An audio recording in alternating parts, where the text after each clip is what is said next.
Welcome to The Holistic Nurse with your host, Peggy Smith. Peggy will introduce and educate her viewers about the differences between alternative, holistic, and complementary medical therapies. Her goal is to empower the lay medical consumer to learn how to advocate for themselves. So now, please welcome the host of The Holistic Nurse, Peggy Smith.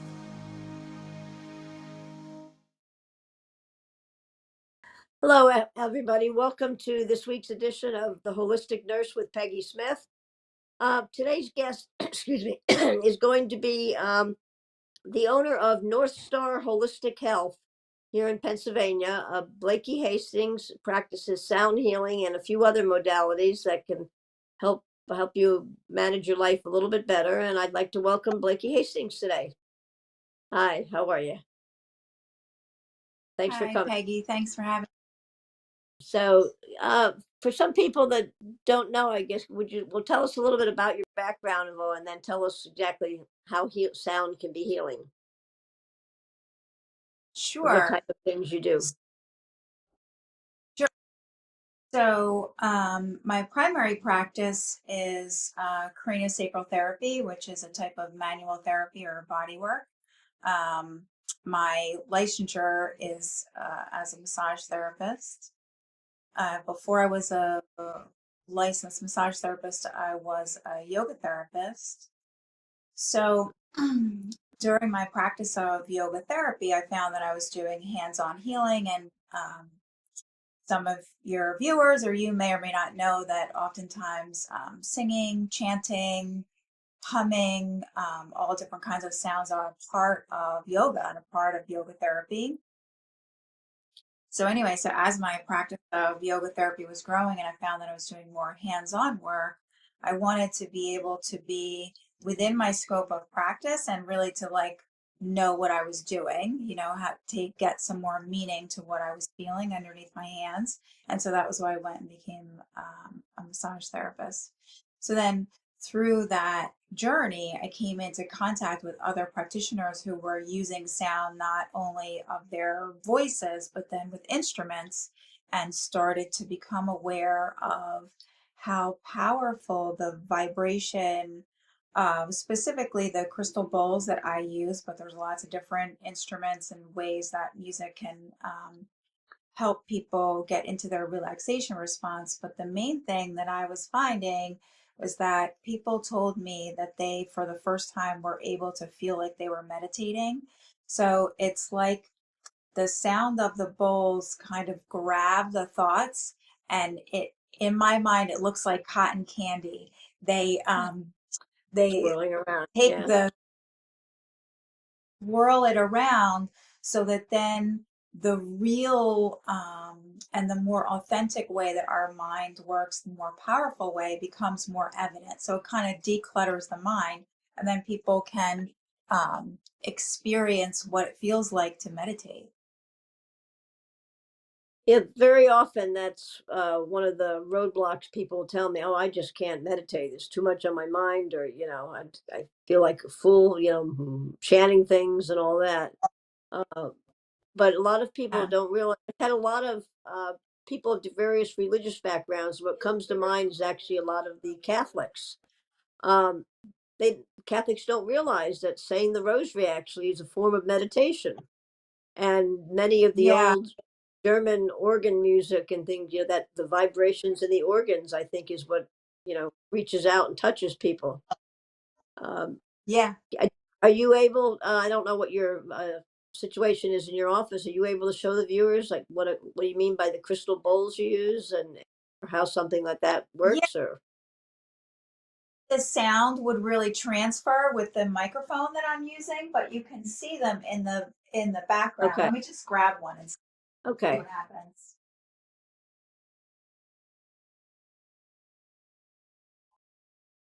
Oh,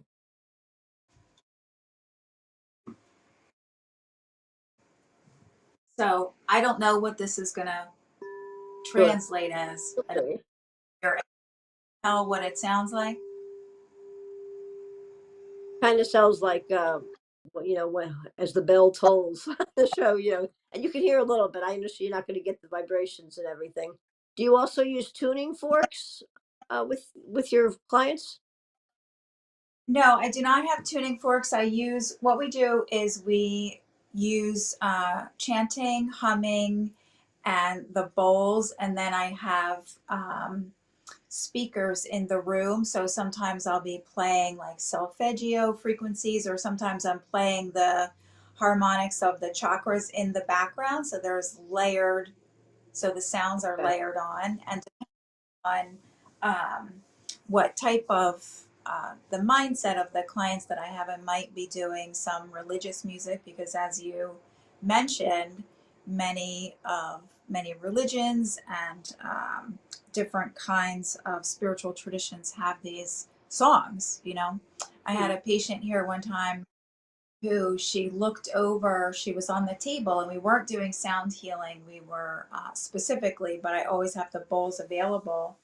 And she looked over and she saw that I had a statue of Shiva, who was one of the Hindu gods. And that meant something very special to her. So she looked over at it and she put her hands on her heart and she started chanting the Shiva mantra. And so then I started playing the bowls for her. Um, and in that way, the experience of, she was actually just here for a medical massage. So we were just doing, very traditional massage, but it turned into a, a sound healing with singing and playing the bowls. It was quite lovely. That's neat. I think some people don't expect the emotional release that can come, and that kind of intense, intimate feeling with the music when you connect. Can you Yeah. go delve into a little bit like what that means, what it is, and why it's okay. It's not, it's a safe place to be having this response. Oh, sure. Sure. So, as I said, my primary practice is craniosacral therapy. So, often, if I'm doing individual sessions, the sound is in conjunction with craniosacral therapy, and the body work, the manual therapy, um, at its most basic level, is a reintroduction to the nervous system of how to go from parasympathetic to sympathetic. So we take the body into healing mode, into the relaxation response. And then with the addition of the sound, what can happen is the vibrations move into the places in the body where energy that is more subtle than a loud thought form resides. And that's what can sometimes trigger, sometimes crying, laughing, and it doesn't necessarily isn't necessarily associated with like a memory or an event, because it's the more subtle movement of the vibration, right? It's like the meaning of the experience, not the experience itself. So, not the story that we tell ourselves about the thing that happened, but the Right. way that our unconscious mind, the way that our nervous system has responded to our life. And what the sound does is it moves in that line of communication. And so often there will be, even if there isn't an outward emotion, there's a feeling within the person of nostalgia, release, um, sometimes um, unnamed emotions. And Um, the musical part, the sound part of the process is a part of creating that safe space. So it feels familiar and holding for people. So, um, you know how when in utero babies, that's how they start to recognize Mhm. their parents' voice Right. hearing? Right. Yeah. So for understanding within us of a vibration that doesn't have like an emotional attachment to it, or these stories and meanings the way words do, but the vibration comes in and gets like right to the core of us. So in that way, the sound itself, not just me, the practitioner and my training and, all those things, but the sound itself creates that safe container. It's interesting you mentioned the babies. Back when I was having babies in the 70s, there was a theory that you could really focus, the mother could focus on a particular type of skill, music, talent, whatever. And it was research had to see that your child might come out that way. And I kind of laughed at it, the idea. But at the time I was working as a chemist, and my daughter's father was an engineer, and so I was doing a lot of scientific journal just to go with my job and things. And that child actually is an aerospace engineer. Um, 18 months later, because music has always been a hobby, I focused more, not even knowing how, of course, the first baby's going to turn out. I did a lot more, had more time off, two toddlers, to just enjoy my music and things. And that child's Yeah. actually a professional musician and made a career out of music. By the time the third kid came along, he probably had soda occasionally in his bottle. We weren't quite as strict with the diet, not as many pictures. You know how it goes. Um, and forget the fourth kid. We didn't have time to figure what he's going to be. We were just trying to survive the day to day. But I always wondered that it really feels like it worked. Not that I Yeah. was intentionally saying I want a musician for a child, or anything like that, but just coincidentally. Yeah, I had someone give me as a gift when I was pregnant. My son's 13. And when I was pregnant with him, somebody gave me, they were called baby beats, and they were these special headphones that I put on my belly that Okay. were like, maybe too loud for him. And he was always moving, and I was always playing music for him, always talking to him, always singing. Um, and now in his friend group, he's like the music guy. So he has this huge repertoire of, music tastes. And as a matter of fact, when he was 3 years old, he was playing the drums. He had a full kit of drums, and someone gave them to us because they came over to our house. It was a musician came over to our house, and they saw what my son had put together with little things around the house. Like he had made himself a kit at three Right. years old with. And so this person looked at him and said, "Man, you have to have a whole kit." So he had this whole little miniature drum kit, and it was as if he'd been playing them his whole life. Yeah, that's how my son was. We didn't know much about spectrum behavior at the time, but it seemed like he was always on the piano with keys and, you know, spinning wheels, things like that. And, it actually, has turned out to be that's who he turned out to be. Um, so I think they're really, it's part of the holistic definition. Not that you could create or be disappointed if what you were trying to encourage didn't happen, but the little things mean a big difference. And when I'm practicing Reiki, perhaps for a hospice patient, and we're getting down to the final days, if it's somebody of a foreign background or whatever, instead of traditional new age type Reiki music that we might usually associate with Reiki, I often will use whatever religion or goes with their background. And I seem to have better effects for the relaxation and all. We're actually going to take a brief break right here and be right back, and we take up from here. This is a lovely topic. What if there were a super tiny device that could diagnose the brain and is smaller than a single human hair? What if you could see inside the brain to help an epilepsy patient during surgery or to help the fight against Parkinson's disease? Dr. Patricia Broderick is proud to announce the Broderick Probe, a biomedical and electronic breakthrough.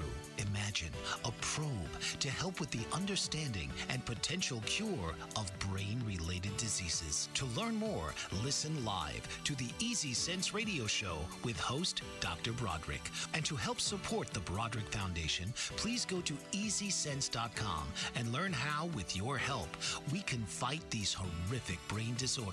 That's easysense.com to learn more and help support the Broderick Foundation.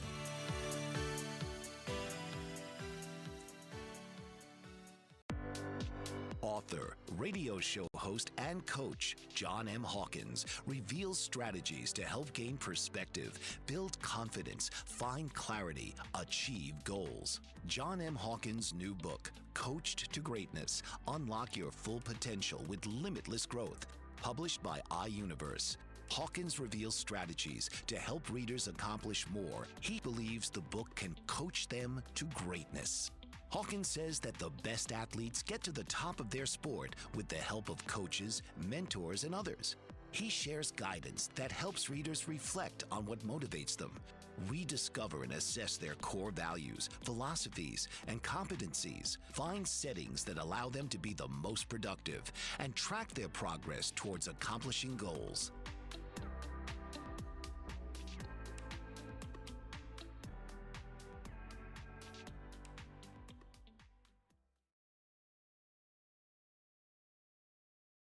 Hi, everybody. Welcome back to the Holistic Nurse with Peggy Smith and my guest, Blakey Hastings, who is a sound healer, among other modalities that she practices. Where would you like to take it from here, Blakey? Do you have some ideas you'd like to share or how can be helpful or what you've learned in your practice? Sure. So, couple of things. One, I have patients here in my office, but I do also do virtual sessions where we do yoga nidra, which is related to craniosacral therapy and sound healing because of what it can do for the consciousness. So I thought I would just talk a little bit more about the craniosacral therapy and how that relates to the sound healing. So I'm not like a certified or licensed sound therapist. It's just a part of something that I've added to my practice. With, as I said before, coming from my background as a yoga therapist and using the chanting and the mantra as a way of recalibrating people's ways of thinking. So the craniosacral therapy, as I mentioned, at its like most basic level, is a reset for the nervous system. And what it does is, like the yoga nidra and the sound healing, is it allows people to come into this state of non-sleep deep rest, which is sometimes what people call yoga nidra. That's like another name for it, if people are unfamiliar or uneasy with yoga terms, non-sleep deep rest. And so craniosacral therapy is a light touch body work that works with the fascia, so works with the connective tissue, but also really with the consciousness of the body. So as I was saying before about how when you asked about why the music and why the sound can move into the emotional space, right? This subtle vibration that goes past our stories and our ego identities and what we think we want to be and all those kind of things. That craniosacral therapy works with the consciousness of the tissue, which is beyond that, and so it allows people to come into their authentic state mentally, but physiologically allows the body to recalibrate to the parasympathetic nervous system, which I call the healing mode, because as you know, the body must rest appropriately to be able to heal from anything, whether it's anxiety or a broken ankle.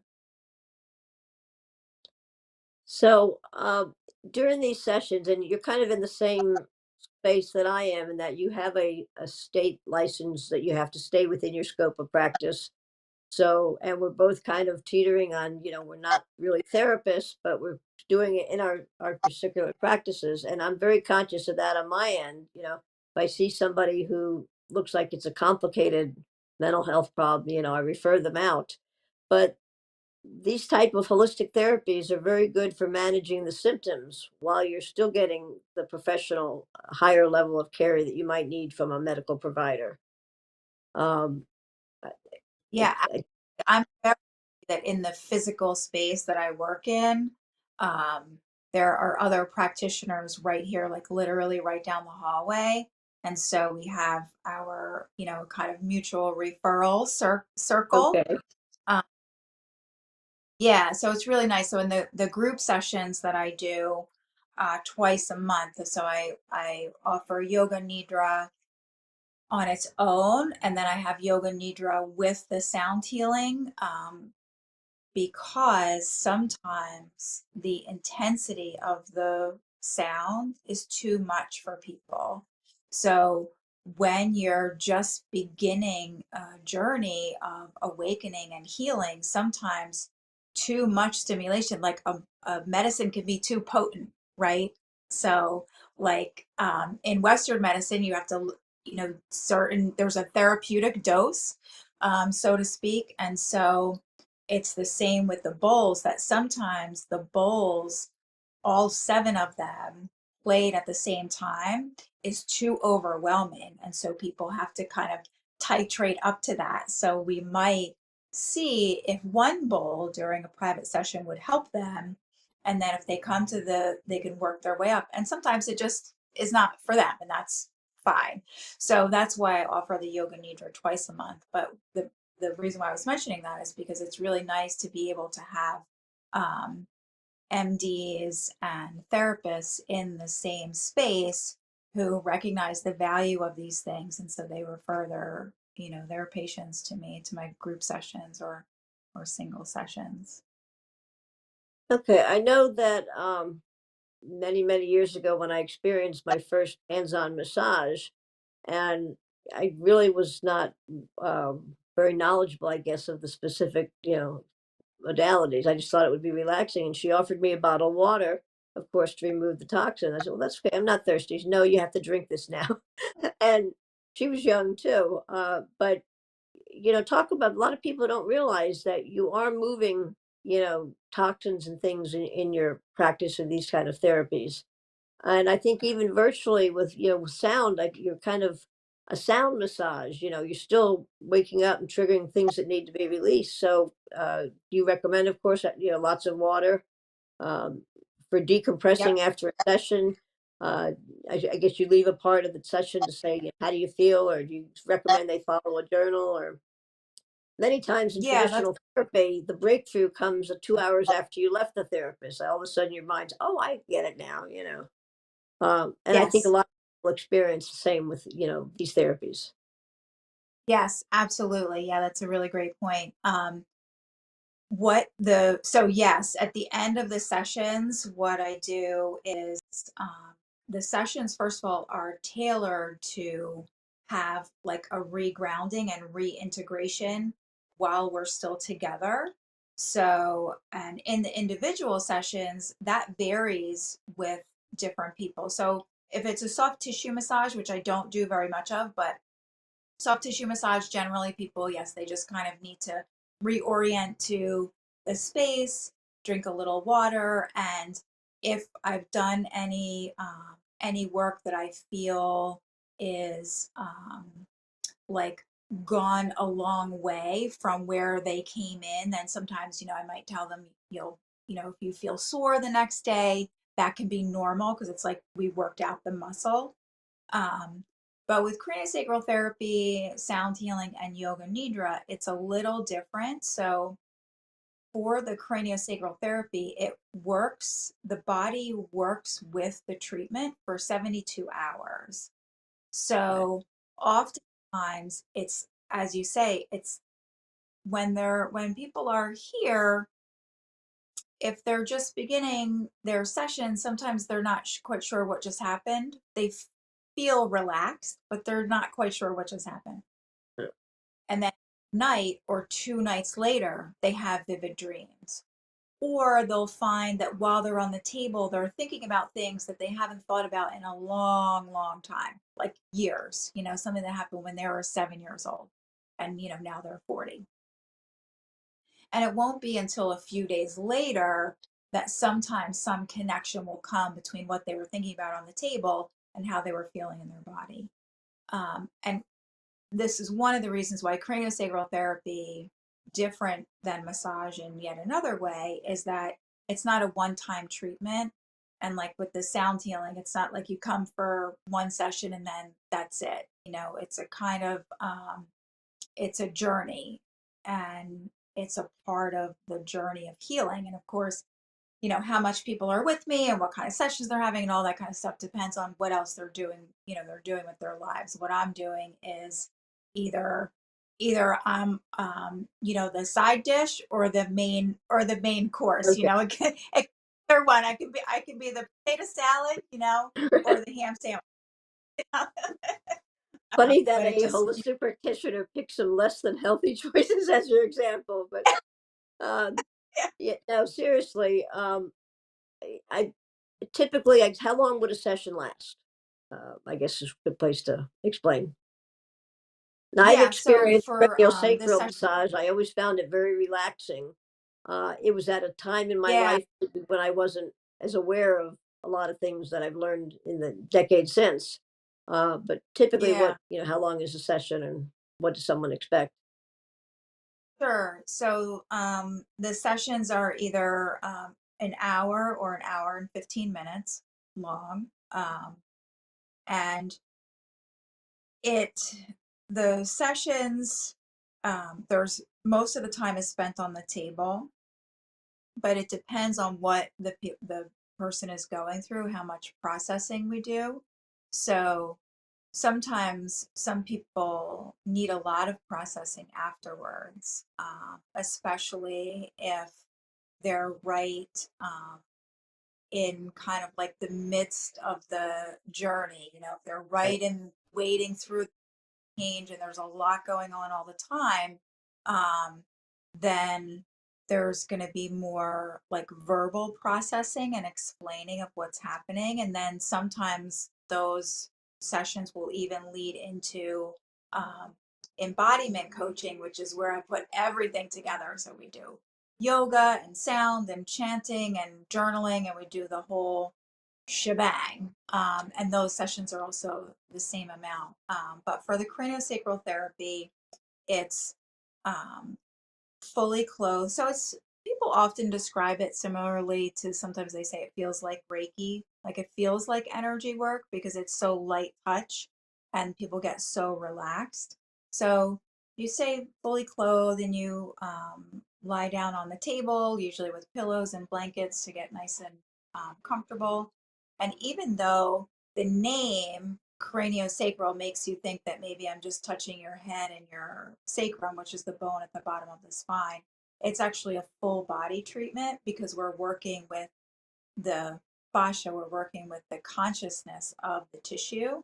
So, um, and it depends like what's happening with the body, whether I would start with the head or the feet, but I listen to the body. So the process of craniosacral therapy is guided by where the person's highest self, inner wisdom, inner position, whatever you want to call it, how that communicates to me where they need resources. And that's how we guide the treatment. But it is a full body treatment.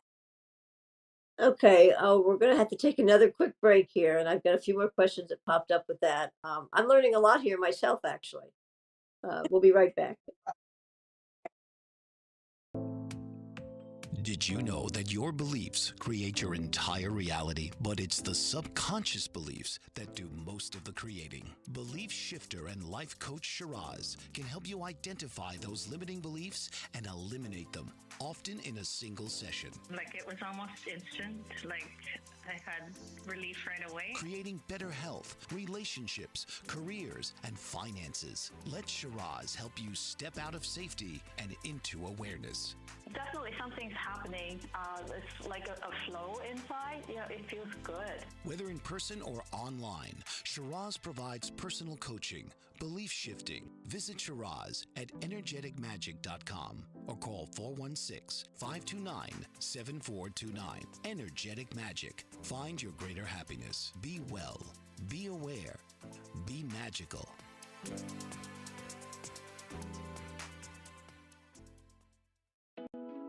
Are you struggling to care for elderly parents or a spouse? Do you wonder if being a caregiver is making you sick? Are you worried about taking time off work to care for elderly parents and balance work, life, and caregiving? Has caregiving become exhausting and emotionally draining? Are you an aging adult who wants to remain independent, but you're not sure how? I'm Pamela D. Wilson. Join me for the Caring Generation radio show for caregivers and aging adults, Wednesday evenings, 6 Pacific, 7 Mountain, 8 Central, and 9 Eastern, where I answer these questions and share tips for managing stress, family relationships, health, well-being, and more. Podcasts and transcripts of The Caring Generation are on my website, PamelaDWilson.com, plus my caregiving library, online caregiver support programs, and programs for corporations interested in supporting working caregivers. Help, hope, and support for caregivers is here on The Caring Generation and PamelaDWilson.com. I welcome back our sound healer today from the suburbs of Philadelphia. We've been talking about how this holistic modality, like many of the others, can just be, it's not usually your final treatment for whatever you're coming to a therapist for, but it certainly can help speed the process. I know from my research, PET scans show that, people after these massages and some even the sound healing, there's big changes. And we change the chemicals in the brain in this process in a healthy way, without lots of pills. Although there I have to, because I'm a nurse, say that if you've been prescribed the traditional medicine, this is not for you to just say, I'll do this instead. You need to be open with your doctor and talk to them. What would you like to say? There are medical issues that this is especially helpful for, or anything that it would be not safe to be doing? I mean, you're Yeah, not that's a using good anything question. electronic, but these days you have to be careful of. Sure. So, I mean, of course, I have a rigorous intake form, and there are certain things that change the treatment of craniosacral therapy. Um, there are certain time periods after concussion where it's not advisable to have craniosacral therapy. But that being said, craniosacral therapy as a part of concussion recovery is very powerful when it's done at the right length of time. So that's a case where I would be, there's a lot of communication going on between all the treatment providers. But most of the success of craniosacral therapy really comes with stress related issues. So most of the people that I see are in some stage of trauma recovery and are recovering from physical illnesses that are related to that. So, um, things like migraines and autoimmune disorders, anxiety. And that's not to say that anybody who has those things has them because they had trauma, right? But just that those things often go hand in hand together. And so that's why the treatments of taking the body into the parasympathetic nervous system, which it may be very unfamiliar with, is so powerful to help to alleviate not only anxiety that presents or is most felt in the mind, but the physiological symptoms that go along with anxiety. Both of those things are helped, we'll say, with the treatment. Okay. Say somebody's on a blood thinner. Would you do your treatments any differently, or would you prefer not to do somebody on a blood thinner? I mean, I No, don't see a problem with your brain, but I uh, see other parts of your body. It'd be an issue. craniosacral therapy is fine with blood thinners. For massage, I would not do deep tissue. I don't do deep tissue massage anymore anyway. And that's, for a variety of reasons. But that a blood thinner would be fine. Okay. And say a lot of people have already tried Botox, things like that for migraines. Would that in any way interfere with? I know it's coming up as it is a problem with some procedures. Right. So it doesn't interfere with the craniosacral therapy, but what I have found I've seen many people who've had Botox treatments for migraines, and what I have found is that the misalignment and the pain in the skull will migrate. Okay. So it affects the treatment, but I wouldn't consider it a contraindication. But more times than I can count, someone has not disclosed to me that they've been having Botox. Good. And then when Yeah. I go, I feel the way that their bones of their skull and their temporomandibular joint are moving. And I'm like, I can feel that there's something not right here, you know? Right. And so usually the craniosacral therapy can help the body reorganize around that in a healthy way so that the Botox, if it has helped with the migraines, is still helping. And then the body is able to, the skull is able to reorganize around this new tissue patterning. And so that's an instance where the resource is needed, that someone's coming and they're getting less migraines, but now they, have jaw pain, or now they still have the pain in their neck. And so we just need to re-educate the tissue and the bones of how to, repattern around the new way. Okay. One condition I guess I haven't heard a lot about recently is TMJ. It seems to me like this would be a good treatment for that. But I'm not sure whether medicine has found out this. It's not something that I've ever had to deal with personally. I don't know exactly how they're treating that now, but it seems on the surface that would be a good modality to choose.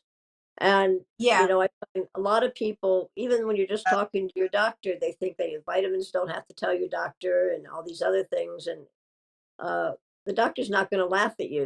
He just needs to know information so he can make informed decisions, that allow you to continue doing what's healthy for you and your choices, but that he doesn't do anything to mess it up, cause complications. Um, Yeah. I do ask people about vitamins and supplements and stuff, but they don't always tell me. right. Yeah. So is there, you do children? Is this something that you can do for pediatrics, or this mainly you just stick with adults? I personally only take pediatric patients through referral. There are some craniosacral therapists who, um, you know, treat pediatric patients without a referral, who even specialize in pediatric patients. And craniosacral therapy was actually um, um, became known to um, the general population because of the work that Dr. Upledger did with the autism clinic in Canada, and was I having remember such reading that, incredible, yeah, years ago. Yeah. like, wanted the parents first. He thought he should teach the teachers, and the teachers are like, we have enough to do. So he thought, I can teach the parents how to do this, and that's how he started teaching people how to do it. So I do see pediatric patients, but because it's not my specialty, I only do it through referral. And so often I'm seeing like teenagers for anxiety, or I'm seeing adolescents who are going through, they're having braces like put on or put off or adjusted. It helps the body repattern, like we were saying about the Botox, helps the body repattern and reorganize around the adjustment of the braces so that they don't have problems later on. So they're not getting migraines and scoliosis and all these other things that can come from having the teeth wrangled around in the mouth without having the education for what happens in the rest of the body. Right. Now I know that I know the treatments for scoliosis has really changed. I was recently talking to a mother of a child. When she grew up with it, it was stiff rods and complications. Now as an adult, now they have like a spring-like thing that grows with you or stretches the back without pain, sort of. But I can see where this, what you're practicing could actually help children that maybe have a mild case of scoliosis, and um, Mhm. you know, uh, but in that case, would you actually just have to get permission from the doctor, the medical practitioner, or just you have people sign a release, or how does that work in those cases? You mean like the referral part? Right. Like if Yeah, somebody comes to you and says, we're doing all this and it's causing a lot of pain, what do you have that could help my daughter? That that kind of. Um, yeah.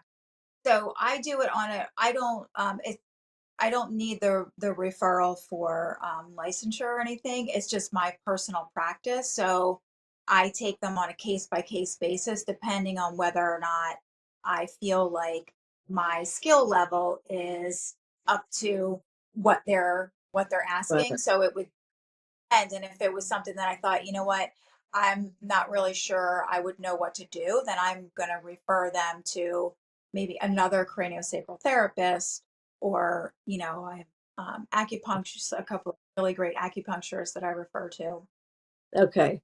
something like that. Um, so this has been, I guess this is usually not covered by insurances. Um, No, but- and people sometimes can get reimbursed under body work. So what I often do is I give people, receipts or paid invoices that have the billing codes on them for manual therapy, and sometimes it works and sometimes it doesn't, for the but- reimbursement. well, and I can see where, for the companies that still offer the flexible health accounts, things like that, that might be something that could help with the costs. Those we don't have. Yeah, Yeah. those are So, fine. before we get to the end of the show, of the next segment there, would you like to talk about anything else that we haven't brought up yet? Um, Well, I just want to maybe just reiterate before we go on our last break is that all of the things that I do are really about providing resource for the inner wisdom. That I think that this is probably something that many holistic practitioners have in common is the belief that our bodies have everything that they need. We have everything that we need to be healthy and happy and full of vitality. And sometimes we just need a resource. And so the craniosacral therapy, the yoga nidra, and the sound healing are all a way to enhance the body's own natural healing ability. Do you utilize muscle testing in your assessments? When you're scanning somebody to see your, I'm actually looking for a muscle testing, somebody to explain that on the show. I know Oh, some of the quantum physics related energy therapies, utilize that a lot, but most therapists in your field seem to have a natural talent to just know, where the spots are, and um, right. it's uh, so this. Do you find that do men take part in this too, or are you only getting women and adolescents? I mean, there's no Yeah, reason that's why a I really, would do that. yeah, I do mostly see women, but recently I've had a lot more men coming. Well, they're getting a lot more stress these days. Okay, we're going to take our last Yeah. break. Yeah, go ahead. You can finish the sentence. No, you can go Well, ahead I and was finish just what you. gonna, yeah, I think that there's a lot more availability for men to understand that they also need to be in touch with themselves, you know? That was probably Yeah. socially unacceptable decades ago. We're going to take our last break, and then you can tell people how you can help them, how they can reach you. Thank you. Yeah. Author, radio show host, and coach John M. Hawkins reveals strategies to help gain perspective, build confidence, find clarity, achieve goals. John M. Hawkins' new book, Coached to Greatness: Unlock Your Full Potential with Limitless Growth, published by iUniverse. Hawkins reveals strategies to help readers accomplish more. He believes the book can coach them to greatness. Hawkins says that the best athletes get to the top of their sport with the help of coaches, mentors, and others. He shares guidance that helps readers reflect on what motivates them, rediscover and assess their core values, philosophies, and competencies, find settings that allow them to be the most productive, and track their progress towards accomplishing goals.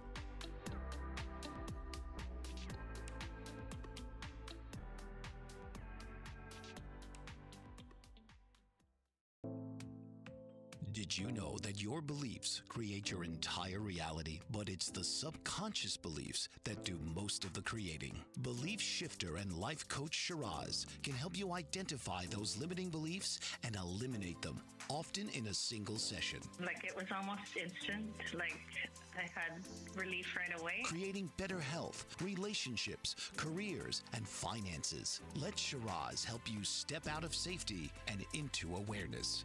Definitely something's happening. It's like a flow inside. It feels good. Whether in person or online, Shiraz provides personal coaching, belief shifting. Visit Shiraz at energeticmagic.com or call 416-529-7429. Energetic Magic. Find your greater happiness. Be well. Be aware. Be magical.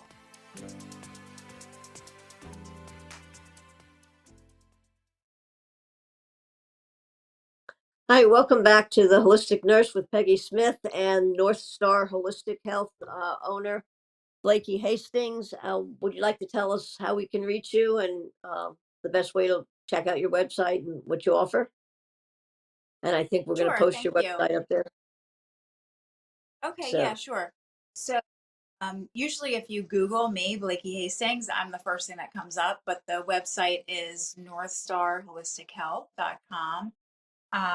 My YouTube channel is called North Star Somatic Arts, and I have some videos up there that are meditations, some movement classes, examples of yoga nidra. So yeah, those are the two best ways to reach me. okay. And you said you do virtual classes for people that aren't in the Philadelphia area. Do I do. people seem to get I the do. same benefit when they're doing it virtual? Do you feel? Are your results, equally effective? I do. So for the virtual, I do mostly the embodiment coaching. And so that's where I'm guiding people through movement. I'm teaching them breath work. They're doing journaling and introspective work. Mostly I do an intensive 12-week program. And then we do personalized yoga nidra with it so that they're getting the benefits of the craniosacral therapy. Because when I do those programs in person, we do craniosacral therapy sessions. So virtually, we utilize the yoga nidra to help get deep into the non-conscious healing mind. Okay. And do we have a phone number up here? The best phone number to reach you? Oh, sure. It best Do you go have it? through It's your. Go ahead. It's 267 Mhm. 257 0001. I'm usually with patients, so I don't usually answer the phone, but texting is fine. Okay, so everybody, check out the website. That would be North Star Healing, Sound Healing, Holistic Healing. North Holistic Star, Health. Okay, yeah. and there'll be contact information. You can also leave messages there for her. Thank you very much for joining us today. This is a topic we haven't heard too much about, and most people don't realize just how effective, without really putting as much physical effort, and it's not as complicated as some of the holistic things feel to people. And it's very Yeah. beneficial. I can tell you from personal experience. So thank you. We'll have you back again sometime, and you can talk more anytime you'd like to join us. New things come up, please contact me. I'll be in touch because I have some things I want to try out at your practice. Okay, And great. thank you everybody for coming to the Holistic Nurse with Peggy Smith. You can leave comments on the YouTube site, and we'll get back to you with any questions you have. And thanks for joining us today. Take care. Have a good week. This has been The Holistic Nurse with host Peggy Smith. Tune in each week where you're encouraged to send in questions and receive private responses and suggestions if appropriate. Thursdays, 1 p.m. Eastern.